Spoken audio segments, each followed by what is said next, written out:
पिछले कुछ दिनों से अपने कॉरपोरेट्स में एक नई प्रॉब्लम देखने को मिल रही है और उस प्रॉब्लम का नाम है discriminating against gender in the interview में लिंग के आधार पर भेदभाव करना, अर्थात फीमेल को आगे बढ़ने से रोकना। इसके लिए एक सर्वे किया गया। उस सर्वे में बहुत इंपॉर्टेंट जानकारी मिली। इस सर्वे में जो रेस्पोंडेंट थे उसमें 21% लोगों ने इसको रेस्पोंडेंट को आंसर को यस कहा और 5% ने कहा हमें जानकारी नहीं है। दूसरा, इसके लिए एक और इशू था जो इसमें किए गया। उस सर्वे में 3 बातें पूछी गई थी। करियर स्टार्टर्स 19% फीमेल जुड़ी हुई थी और जॉब हंटर 22% थे और जॉब मूवर 25% थे और career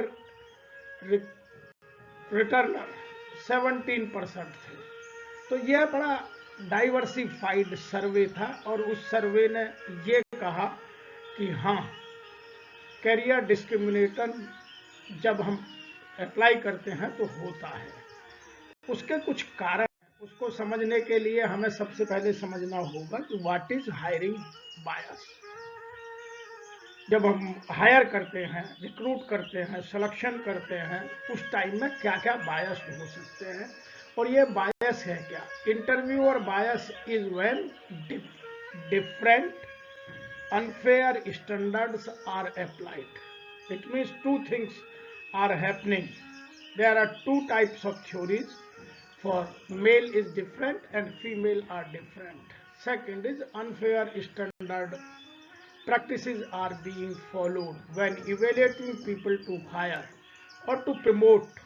Even after taking on the job, in the promotions people are doing some bias within the company or the organization.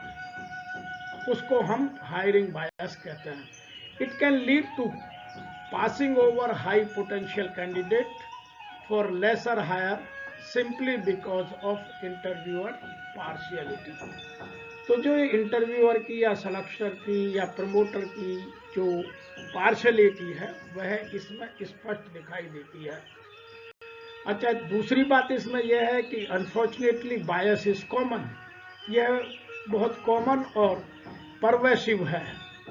Both society and some recruiters processes. यह बहुत आराम से देखने को मिलती है, आप कहीं भी देख सकते हैं. लेकिन इसको कम करना बहुत आवश्यक है क्योंकि फीमेल का जो पॉपुलेशन है ऑलमोस्ट 50% है. हो सकता है कि 49:51 की रेशो हो, लेकिन ऑलमोस्ट 50% माना जा सकता है. और यदि हमें इंडिया की ग्रोथ करनी है तो इस बायस को खत्म करना ही होगा. Prejudice sneak into the minds of those conducting job interviews, clouding judgements and negatively influencing decision making. ये उन लोगों के दिमाग की उपज है जो इंटरव्यू करते हैं या इंटरव्यू में जज करते हैं या लोगों को इन्फ्लुएंस करते वक्त उनका रोल बड़ा अहम होता है. तो यह हायरिंग बायस है. ये 2 तरह की होती है. इसको समझने के लिए कॉन्शियस हायरिंग बायस और अनकॉन्शियस हायरिंग बायस. कॉन्शियस हायरिंग बायस वह है जब इंटरव्यूअर्स को पता होता है कि हम क्या कर रहे हैं, हमारी प्रेफरेंसेस, हमारी लाइक और डिसलाइक सर्टेन केसेस में क्या है और क्या हम कर रहे हैं. They may even voice these conscious bias which are also known as explicit bias.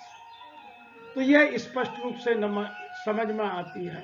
इसमें यदि हम देखें तो मैन को ज़्यादा इम्पोर्टेंस दी जाती है और वुमेन को कम इम्पोर्टेंस दी जाती है. As a result they hire women disproportionately. तो वो कई बार कॉम्पिटेंस होते हुए, पोटेंशियल होते हुए उसको पीछे कर देते हैं. तो उसके कुछ कारण हैं, आगे उनकी चर्चा करेंगे.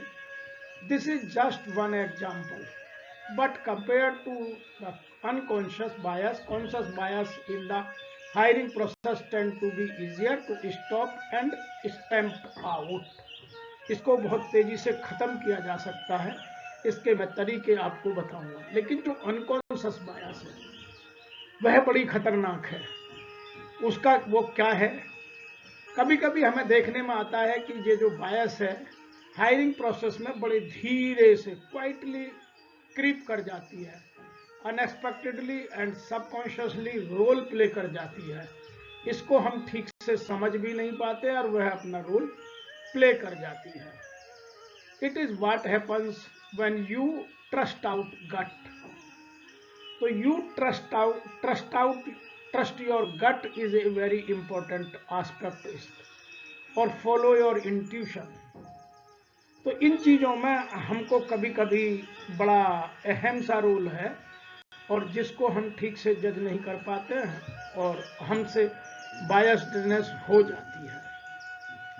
These beliefs stem from the stereotype and personal past experience। इसके पीछे कुछ कारण होते हैं, जिसने जो अपनी ऑर्गेनाइजेशन में देखा, जो पाया, जहां जो गलतियां हुई या जिनका इम्पैक्ट उनकी लाइफ में या उनकी ऑर्गेनाइजेशन में पड़ा, वो उस पास्ट एक्सपीरियंस के बेस पर इसको करते हैं।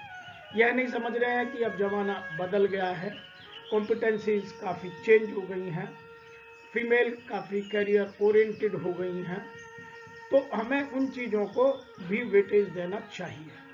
But these unconscious biased are usually deeply ingrained within the interviewer, so they are harder to identify। ये बहुत मुश्किल है कि कब किसने कहाँ बायसनेस को लागू कर दिया। तो ये दोनों चीजें हमें समझने के लिए यह पैदा क्यों होती है, यह जानना आवश्यक है। आइए इसके लिए समझते हैं कि सबसे बड़ी 3 हर्डल्स मुझे लगती हैं और जो जग जाहिर है कॉरपोरेट में इन पर आजकल गाहे बगाहे बात होने लगी है। हालांकि मल्टीनेशनल कंपनीज ने पॉलिसी बनाई है कि ये तीनों क्वेश्चन आप डायरेक्टली किसी फीमेल कैंडिडेट से नहीं पूछेंगे, लेकिन फिर भी पूछे जाते हैं। Number 1, plans for marriage. What is your plan for marriage when you are going to marry. क्योंकि उसकी एक लायबिलिटी आती है और जो इसको करते हैं उनका लॉजिक यह है कि हमें उस जो छुट्टी का स्पेन होगा उसको मैनेज करना होता है, तो हमें कितनी एक्स्ट्रा मैन पावर को ध्यान में रखना होगा। दूसरा है child bearing, care giving responsibilities. तो चाइल्ड बियरिंग जो आपकी प्रेगनेंसी है उस पीरियड में बहुत सारे लोग छुट्टी लेते हैं, और जो केयर गिविंग रेस्पॉन्सिबिलिटीज हैं वह वर्क लाइफ बैलेंस और अपनी फैमिली केयर का हिस्सा है। तो इन सबको आदमी डायरेक्टली अब पूछने लगा है, जबकि यह पूछना विदेशों में बैन है। इंडिया में अभी ऐसा कोई लॉ नहीं है, लेकिन फिर भी लोग अवॉइड करते हैं। मल्टीनेशनल कंपनीज ने अपनी पॉलिसी बनाई है, उसका एक कारण है आज की डेट में जॉब मार्केट बहुत टाइट हो चला है, और मैं तो देख रहा हूँ कि आईटी भी दिन प्रतिदिन श्रिंक करता जा रहा है। लेकिन फीमेल के लिए कुछ जॉब अभी भी बहुत पॉपुलर है, जैसे टीचिंग है, नर्सिंग है और केयरिंग जॉब्स हैं। तो वो अभी भी उनमें उनकी बहुतायत है और उनकी संख्या लगातार बढ़ती जा रही है। लेकिन जो और जॉब्स हैं जैसे फिनांस है, जैसे आईटी है, और कई सारे ऐसे एरियाज हैं जिनमें हम देख रहे हैं कि यह संख्या अब या तो कांस्टेंट हो गई है या घटने लगी है। अब उसके भी कुछ अलग कारण भी हो सकते हैं, लेकिन ये 3 बड़े कारण आज की डेट में कॉर्पोरेट में स्टडी के बाद आए। Number 1, plans for marriage. Number 2, child bearing. Number 3, care giving responsibilities. अब हम बात करते हैं कि इनको दूर कैसे किया जाए। तो मैं आपको कुछ टिप्स देता हूं। जब रिक्रूटमेंट करते हैं या प्रमोशन की लिस्ट तैयार करते हैं, उस टाइम इन टिप्स को यदि आप यूज करेंगे तो कभी भी यह गलती नहीं होगी। सबसे पहला है full time managerial roles are still the default. इनको देखिएगा कि जो मैनेजरियल जॉब है ये कहीं फ्लेक्सिबिलिटी के कारण पार्ट टाइम भी तो हो सकते हैं, इनको फुल टाइम ही हम क्यों मान रहे हैं। कुछ लोग घर से भी कर सकते हैं, तो इनका नया जो दायरा है इसमें फ्लेक्सिबिलिटी लाने की जरूरत है। यह माइंडसेट है रिक्रूटर्स का या ओनर्स का या प्रोप्राइटर्स का या जो प्रमोटर्स की लिस्ट है उनका। दूसरा है build flexibility into the job design as a default. जब हम जॉब को डिजाइन करते हैं तो उसकी फ्लेक्सिबिलिटी में जितने पॉइंट्स आ सकते हैं उन सबको डालना शुरू करिए ताकि आपको मेल फीमेल का डिस्क्रिमिनेशन ही ना करना पड़े। नंबर 3 है थिंक लॉन्ग टर्म। आज फीमेल कैरियर ओरिएंटेड हो गई हैं, अपने लिए बहुत ज़्यादा सोचने लगी हैं, कैरियर कॉन्शसनेस बहुत ज़्यादा बढ़ गई है, तो वो अब एक इशू से ज़्यादा दूसरा इशू पैदा नहीं करना चाहते हैं। फैमिली बड़ी रिमोट होती जा रही हैं, बड़ी आइडल होती जा रही हैं, बहुत छोटी होती जा रही हैं, तो फैमिली केयर का भी इशू अब धीरे धीरे बहुत सारे रीजन से कंट्रोल होता जा रहा है। तो आप लॉन्ग टर्म में सोचिए कि लॉन्ग टर्म में उसका पोटेंशियल या उसकी एबिलिटी और क्वालिटी मेरे कितने काम की है और उसको मैं कैसे यूज कर सकता हूँ। नंबर 4 है adopt a gender purposeful approach to recruit campaigns. तो जब आप ये कैंपेन चलाएं तो आप पर्पसफुल चलाइएगा कि मुझे कौन सा जेंडर चाहिए, किस तरह का चाहिए, उसको रिक्रूट कीजिएगा। और उसको रिक्रूट करते वक्त आप इन चीज़ों को ध्यान रखिएगा कि मेरे फ्यूचर में रिक्वायरमेंट कहाँ, कब, कैसे और किस तरह के कैंडिडेट की है, किस कॉम्पिटेंसी की है, मुझे पोटेंशियल डेवलपमेंट में कितना मेहनत करनी पड़ेगी, कहाँ कहाँ कौन कौन से पोटेंशियल को मैं यूज कर पाऊंगा। तो ये सब चीज़ें आप ध्यान में रखिएगा। नंबर 5 है स्क्रूटनाइज द जॉब एडवर्ट। यह बहुत जरूरी है। जब एप्लीकेशन आप स्क्रूटनाइज कर रहे हो तो आप जॉब की जो बदलते परिवेश में आवश्यकताएं हैं उनको ध्यान में रखिएगा और तब आप उसमें सिलेक्शन प्रोसेस में जाइए। नंबर 6 है हायरिंग बैचेज। एक साथ बल्क में हायर मत कीजिए ताकि आप इसको ब्रेक कर सकें।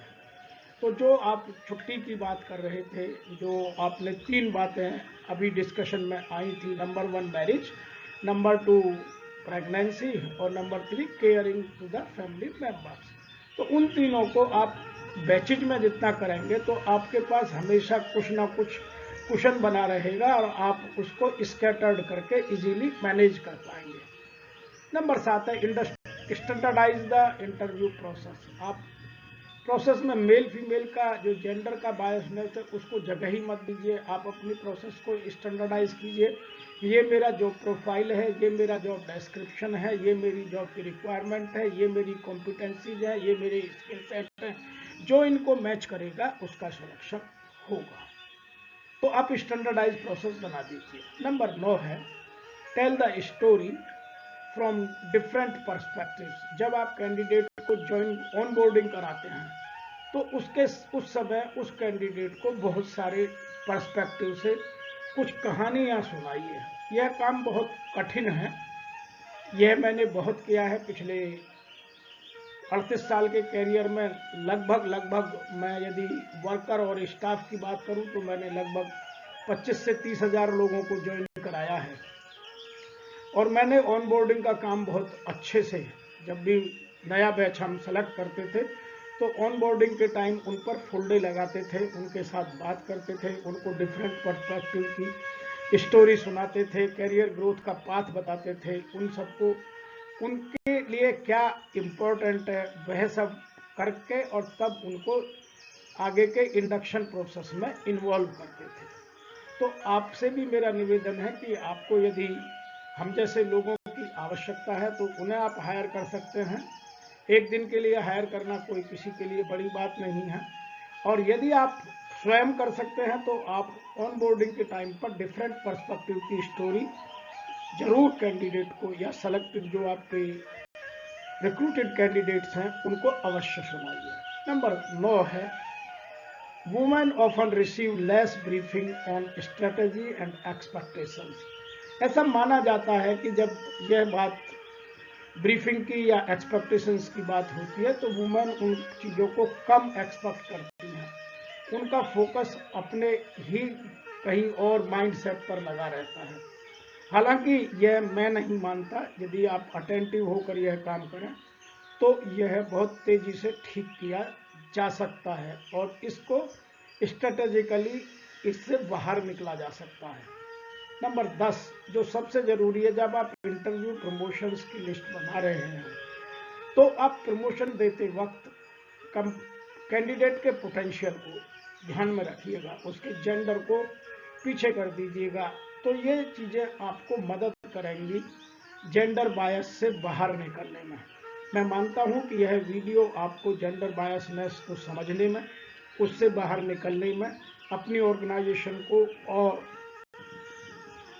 पर्सपेक्टिव से सोचने में और कैरियर ओरिएंटेड लोगों को सिलेक्शन करने में मदद करेगा। आज इतना ही, शीघ्र मिलते हैं। आपसे मेरे दो निवेदन हैं। एक तो यदि ये वीडियो आपको अच्छे लगते हैं तो मेरे चैनल को सब्सक्राइब कीजिए, बेल आइकॉन दबाकर यह सुनिश्चित कीजिए कि इस तरह के वीडियो आगे आपको सबसे पहले मिले। तीसरा, आप हमें लिखिए जो चीज़ें आप हमसे कहना चाहते हैं, हमसे जुड़कर अपने भावनाओं को शेयर कीजिए, ताकि हम आने वाली पीढ़ी को एक अच्छा वर्क एनवायरनमेंट और एक नया पाथ बनाकर दे सकें।